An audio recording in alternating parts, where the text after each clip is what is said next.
Bonjour à tous, je vous salue dans vos maisons au nom de notre Seigneur Jésus-Christ de Nazareth. Ce matin, bien-aimés, je vais aborder pratiquement dans la même orientation, encore dans la même thématique que ce que nous avons abordé la semaine passée, si ce n'est que des générations, des héros, des générations, des jeunes qui sont consacrés à Dieu. La semaine passée, nous avons parlé des 3 jeunes, ou je dirais de 4, parce que j'ai oublié Étienne, la génération de Shadrach, Meshach et Abednego. Nous avons aussi cité Étienne, des jeunes consacrés à Dieu au point même de mourir pour notre Seigneur.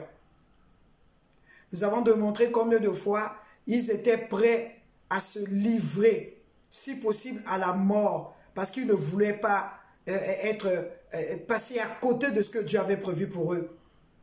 Et ce matin, nous allons aborder pratiquement, comme je vous ai dit, dans la même thématique, nous parlerons de la génération de Joseph aujourd'hui. Et à cela, nous allons lire dans Genèse 39, à partir du verset 11 jusqu'au verset 12. Je le lis au nom de Jésus. Un jour, il entre dans la maison pour faire son travail. Les serviteurs ne sont pas là. La femme de Potiphar prend Joseph par son vêtement et elle lui dit « Couche avec moi ». Joseph lui laisse son vêtement dans les mains et il s'enfuit de la maison. Retenez le mot ou encore tout le groupe de mots « il s'enfuit de la maison ». Nous lisons nous faisons une autre lecture dans 1 Corinthiens 6. 1 Corinthiens 6, le verset 18. Évitez à tout prix de faire n'importe quoi avec votre corps. Dans Louis II, la version Louis II dit « Fuyez l'impudicité ». Tous les autres péchés que les gens peuvent commettre sont à l'extérieur du corps. Mais si quelqu'un fait n'importe quoi avec son corps, il fait quelque chose de mal contre son corps. Vous le savez, votre corps est le temple de l'Esprit Saint. Cet esprit en vous et Dieu vous l'a donné. Vous ne vous appartenez pas à vous-même. Dieu vous a acheté très cher pour vous rendre libre. Alors rendez gloire à Dieu par votre corps. Bien-aimés, je dis, nous parlerons de la génération de Joseph. La première lecture que nous avons faite dans Genèse 39, du verset 11 jusqu'au verset 12, on nous parle de Joseph. Qui est Joseph dans la Bible? Joseph, c'est un jeune homme qui avait moins de 20 ans. On parlerait de 16 à 17 ans, qui s'est retrouvé en esclavage en Égypte. Pourquoi? Parce que ses frères de sang biologique lui ont vendu à cause des rêves qu'il recevait de la part de Dieu. Ils étaient jaloux de lui. Ils ont voulu le tuer, mais parmi eux, il y a d'autres qui se sont dit, au lieu de le tuer, nous allons le vendre avec les Amalécites. Donc du coup, ce jeune homme, il va se retrouver dans la maison d'un homme qui s'appelle Potiphar en Égypte. Cet homme travaillait aussi pour Pharaon, qui était le plus puissant à l'époque. Voici la situation de Joseph. Un jeune homme qui était entouré de sa famille. La Bible dit, son père l'aimait beaucoup. Son père s'appelait Jacob. Jacob aimait tellement Joseph au point de lui faire un vêtement de multicolore. Donc une robe qui avait plusieurs couleurs pour démontrer son amour vis-à-vis de son fils. Du jour au lendemain, ce garçon va se retrouver dans la maison d'un Potiphar en Égypte à l'étranger. Je vais ouvrir une parenthèse. Même à l'étranger, la Bible dit que Dieu était avec Joseph. Bien-aimé, peu importe ce que tu traverses, que tes parents les parents ont voulu t'avoir ou pas, que tu te retrouves dans un pays étranger, que tu te retrouves dans une situation précaire, je ne sais pas, financièrement, matériellement, sache que Dieu est avec toi. Même en esclavage, Dieu était avec Joseph. Dieu n'a pas abandonné Joseph. La Bible dit, tout ce que Dieu et tout ce que Joseph touchait prospérait. Pourquoi? Parce que Dieu était avec lui. Donc toi, ne promène pas les regards inquiets parce que tu te retrouves en déportation ou tu te retrouves hors de ta famille. Tu te retrouves à l'étranger, tu te retrouves dans des situations difficiles, malade. Dieu est avec toi. Je ferme cette parenthèse, je reviens par rapport à notre message. Où sont les générations de Joseph bien-aimé aujourd'hui? Où sont ces jeunes hommes, ces jeunes femmes consacrés à Dieu, qui fuient le péché du sexe, Ils ne vont pas dire que je suis super chrétien, super spirituel, je dois parler en langue, mais en étant à côté de la fille que tu aimes bien, à côté du garçon que tu aimes, tu penses qu'en parlant en langue, en lisant la parole de Dieu, toi tu vas résister. C'est pour cela que je vous ai dit, retenez le mot fuyez. Joseph, il n'a pas résisté devant la femme de Potiphar. Joseph n'a pas vu peut-être les choses que la femme de Potiphar pouvait lui accorder. Parce qu'il pouvait se dire aussi, oui, je ne suis pas à côté de mon papa. Je ne suis pas, mon chef ou bien mon patron n'est pas à la maison. La Bible dit, personne n'était à la maison. Donc Joseph pouvait se livrer avec cette femme. En retour, cette femme pouvait faire des éloges de Joseph à son mari. Non, bien-aimé, Joseph a refusé tout cela. Il a refusé ses avantages éphémères et précaires. Parce que c'était un jeune homme consacré à Dieu. Pourquoi? Parce que son papa Jacob, certainement, à la maison lui racontait, nous ne sommes pas comme les autres peuples. Nous sommes un peuple consacré à Dieu. Nous prions le Dieu qui a créé le ciel et la terre. Joseph, il a entendu ça de Jacob. Et Jacob a entendu ça de Isaac. Et Isaac a entendu ça de Abraham.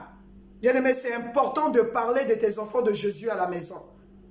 Et Joseph, il a refusé, la Bible dit, il a fui au point de laisser même son vêtement, bien-aimé. Il a fui le péché. Et aujourd'hui, Dieu t'interpelle. Oh, bien-aimé, fuis le péché. Mon fils, ma fille, fuis le péché. Ne fais pas comme tout le monde. Ne fais pas comme tout le monde à l'école, à l'université, là où tu travailles. Tout le monde est dans les compromis. Au point aujourd'hui, si tu n'as pas eu des rapports sexuels avant le mariage, tu es vraiment considéré comme vraiment on ne sait même pas, on te met au plus bas. On se moque de toi parce que tu n'as pas les rapports sexuels, parce que tu n'embrasses pas, parce que tu n'as pas un copain, parce que tu n'as pas une copine. Oh bien-aimé, autrefois, quand tu avais des rapports sexuels avant le mariage, on ne pouvait pas t'épouser. Même dans l'église de Dieu, quand tu avais des rapports sexuels avant le mariage, tu avais honte de témoigner cela. Parce que ce n'était pas possible de vivre dans la fornication, de vivre dans l'adultère, de perdre sa virginité et de venir au milieu des autres. Nous voulons rétablir ces choses encore aujourd'hui. Pourquoi il y a des dégâts dans la maison de Dieu aujourd'hui? Pourquoi il y a des serviteurs de Dieu qui n'arrivent pas à se consacrer? Parce qu'eux-mêmes, ils ne se sont pas donnés à Dieu. Ils ne sont pas consacrés à Dieu. Ils se lèvent au nom de Dieu parce qu'ils veulent avoir de l'argent, parce qu'ils veulent servir leur ventre, leurs intérêts personnels. Et ils tombent par-ci, par-là. Ils font des dégâts dans l'église de Dieu. Nous voulons rétablir cette crainte de Dieu. Nous venons rétablir cette crainte de Dieu. Nous n'avons pas honte de dénoncer ces choses. Joseph a fui. Où sont les Joseph d'aujourd'hui? Ces jeunes hommes, ces jeunes femmes qui refusent de se compromettre, qui refusent de vivre dans l'adultère et dans la fornication et dans l'impureté sexuelle. Ils ne sont pas à la longueur de journée à se masturber. Ils ne sont pas là à la pornographie. Ils ne sont pas là à utiliser des mots grossiers par rapport au sexe. Dans l'autre chapitre que nous avons lu, 1 Corinthiens 6, il dit, fuyez l'impudicité. Quelques autres péchés sont hors du corps, mais celui qui commet l'impudicité détruit son propre corps. Oh bien-aimé, il y a des péchés, par exemple, de mensonge, tu fais à l'extérieur, ça sort. Le vol, tu pratiques à l'extérieur. Mais la Bible dit que quand tu pratiques la fornication, quand tu pratiques l'impudicité, tu te détruis toi-même. Pourquoi? Parce qu'au travers des rapports sexuels, si tu as des rapports sexuels avec un franc-maçon, ou avec un Jésus-Chrétien, avec un magicien, avec quelqu'un qui a des réclamations dans sa famille, avec des petits démons, tu te détruis toi-même. Au point, tu ne peux même pas accomplir la mission de Dieu pour toi parce que tu es parti t'associer avec quelqu'un qui a des mauvaises ondes sur toi, spirituellement. Fuis l'impudicité. Il n'y a pas d'autre alternative. Il n'y a pas le parler en langue, mon fils, ma fille. Il n'y a pas, je vais appeler le pasteur pour vous. Non, c'est à toi de fuir. Si tu te retrouves au milieu des jeunes qui passent le temps à parler du sexe, fuis-les. Sépare-toi d'eux. Je ne suis pas venu condamner quelqu'un, mais je suis venu te dire, tu peux sortir de là. Nous autres, on a pratiqué cela. Tu vas te retrouver avec un enfant hors mariage que tu n'as pas calculé, tu n'as pas voulu. Tu vas te retrouver dans les situations où tu n'arrives même pas à nourrir la fille que tu es parti chercher. Tu avais des objectifs de finir tes études. Mais à cause de manque de discipline, à cause de la désobéissance, parce que ces choses sont proclamées aussi dans les églises, tu n'as pas voulu écouter ton pasteur, tu n'as pas voulu écouter tes parents, tu te retrouves avec une femme à la maison, avec une copine, avec un enfant, et tu n'as pas les moyens. Et tes rêves, tu brises tes rêves de devenir ce que tu avais voulu depuis le commencement des temps. Repens-toi et reviens à l'Éternel. Ce n'est pas un message pour te condamner. C'est un message pour te dire que tu peux aussi résister comme Joseph allait faire. Tu peux aussi résister comme d'autres personnes.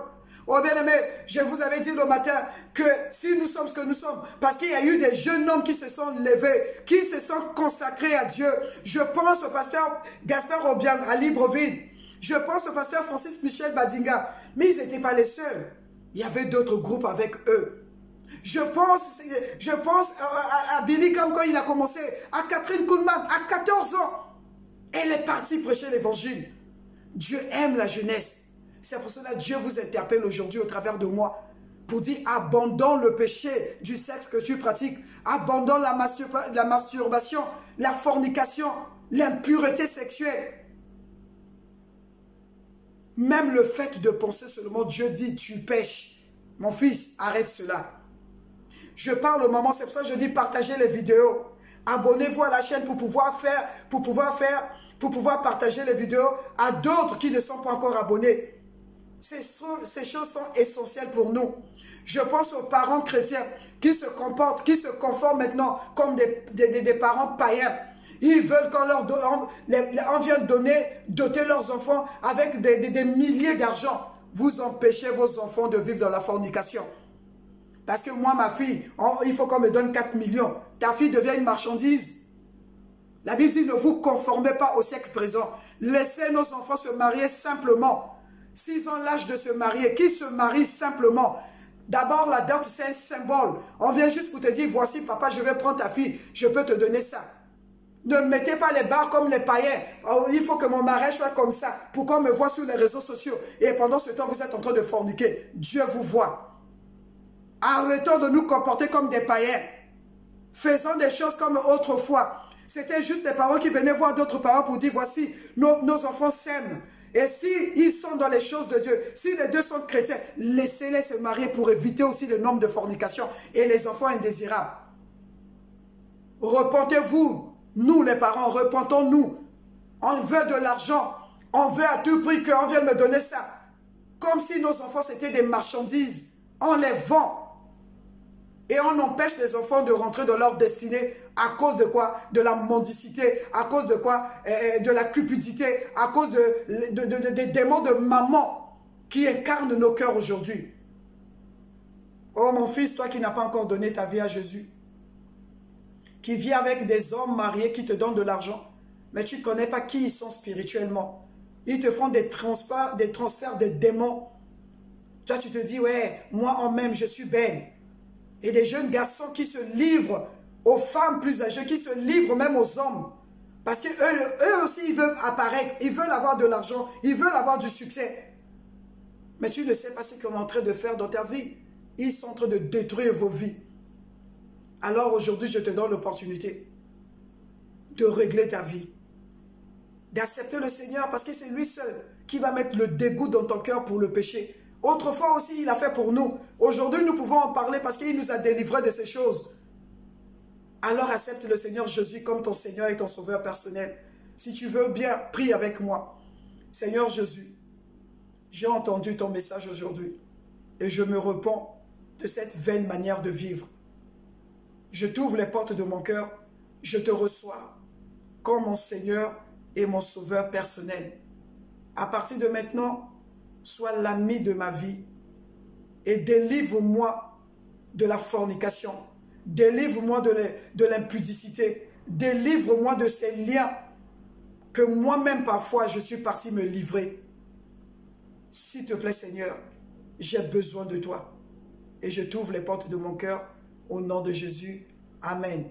Si tu l'as fait mon fils, ma fille, ton nom est inscrit dans le livre de vie, le Saint-Esprit te donnera la capacité de haïr le péché. Il te donnera la capacité de détester ces choses. Merci pour toi.